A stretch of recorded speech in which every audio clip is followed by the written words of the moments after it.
Oke, bismillah. Assalamualaikum warahmatullahi wabarakatuh. Hamdan katsiran thayyiban mubarakan fi kama yuhibbu rabbuna wa yarda. Asyhadu an la ilaha illallah wa asyhadu anna Muhammadan abduhu wa rasuluh. La nabiyya wa la rasula ba'dah. Amma ba'd. Alhamdulillahirrahmanirrahim. Segala puji bagi Allah Subhanahu wa taala yang telah memberikan kita nikmat iman, nikmat Islam dan nikmat kesehatan. Sehingga kita dapat berkumpul pada kesempatan yang berbahagia ini. Salawat serta salam semoga sentiasa kita tercurahkan kepada junjungan Nabi kita, Nabi Muhammad SAW, beserta keluarga, sahabat, dan seluruh umat hingga akhir zaman.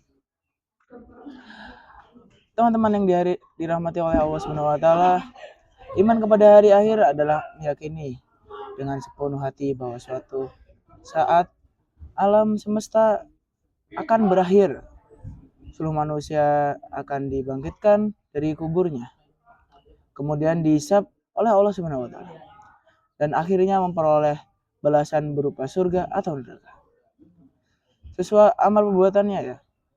Keimanan kepada hari akhir merupakan salah satu dari 6 rukun iman yang wajib diyakini oleh setiap muslim. Allah Subhanahu wa taala berfirman dalam surat Al-Baqarah ayat 177. Dan orang-orang yang beriman kepada Allah dan hari kemudian. Ayat ini menunjukkan bahwa keimanan kepada hari akhir merupakan bagian penting dari keimanan seorang muslim. Teman-teman saya yang dimuliakan oleh Allah Subhanahu wa taala, beriman kepada hari akhir memiliki banyak hikmah dan manfaat di antaranya. Oke. Menumbuhkan rasa takut kepada Allah sehingga kita menjauhi maksiat. Memotivasi kita untuk memperbanyak amal saleh karena semua amal akan dipertanggungjawabkan. Menjadikan kita lebih jujur, amanah, dan bertanggung jawab dalam kehidupan sehari-hari. Membuat kita lebih sabar ketika menghadapi ujian hidup karena yakin bahwa Allah akan memberikan balasan yang adil. Oleh karena itu, orang-orang yang beriman kepada hari akhir akan berusaha menjaga salatnya, menghormati orang tua, berkata jujur, membantu sesama, dan menjauhi perbuatan dosa. Teman-teman saya sekalian, hari kiamat memiliki tanda-tanda para ulama membaginya menjadi 2 macam, yaitu tanda-tanda kecil dan tanda-tanda besar. Adapun beberapa tanda besar hari kiamat, yaitu diantaranya munculnya Dajjal, turunnya Nabi Isa, keluarnya Ya'juj dan Ma'juj, terbitnya matahari dan dari sebelah barat keluarnya binatang melata, atau kita bisa sebutkan Dabatul Ard.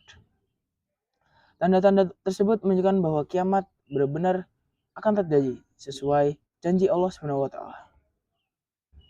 Teman-teman sekalian, tujuan akhir kehidupan manusia adalah memperoleh balasan dari Allah Subhanahu wa taala. Surga adalah tempat penuh kenikmatan yang Allah sediakan bagi orang-orang yang beriman, bertakwa, dan beramal saleh. Di dalam terdapat kenikmatan tidak pernah dilihat mata, didengar telinga, maupun terlintas dalam hati manusia. Sedangkan neraka adalah tempat azab bagi orang-orang yang kufur, munafik, dan gemar melakukan kemaksiatan. Oleh sebab itu, marilah kita mempersiapkan bekal menuju akhirat dengan memperbaiki ibadah, menjaga akhlak, menghormati kedua orang tua, rajin membaca Al-Quran, berkata jujur, serta menjauhi segala bentuk dosa. Semoga Allah Subhanahu wa taala menjadikan kita termasuk hamba-hambanya yang istiqomah dalam keimanan, dimudahkan saat menghadapi hisab, dipermudah melewati sirat, dan akhirnya dimasukkan ke dalam surganya. Amin ya robbal alamin. Demikian kultum yang dapat saya sampaikan. Sekian dari saya. Apabila ada perkataan yang kurang berkenan atau terdapat kesalahan, saya mohon maaf yang sebesar-besarnya. Semoga apa yang telah saya sampaikan menjadi pengingat bagi kita semua agar senantiasa meningkatkan keimanan kepada Allah Subhanahu wa taala dan mempersiapkan bekal terbaik untuk kehidupan akhirat. Wabillahi taufiq wal hidayah. Wassalamualaikum warahmatullahi wabarakatuh.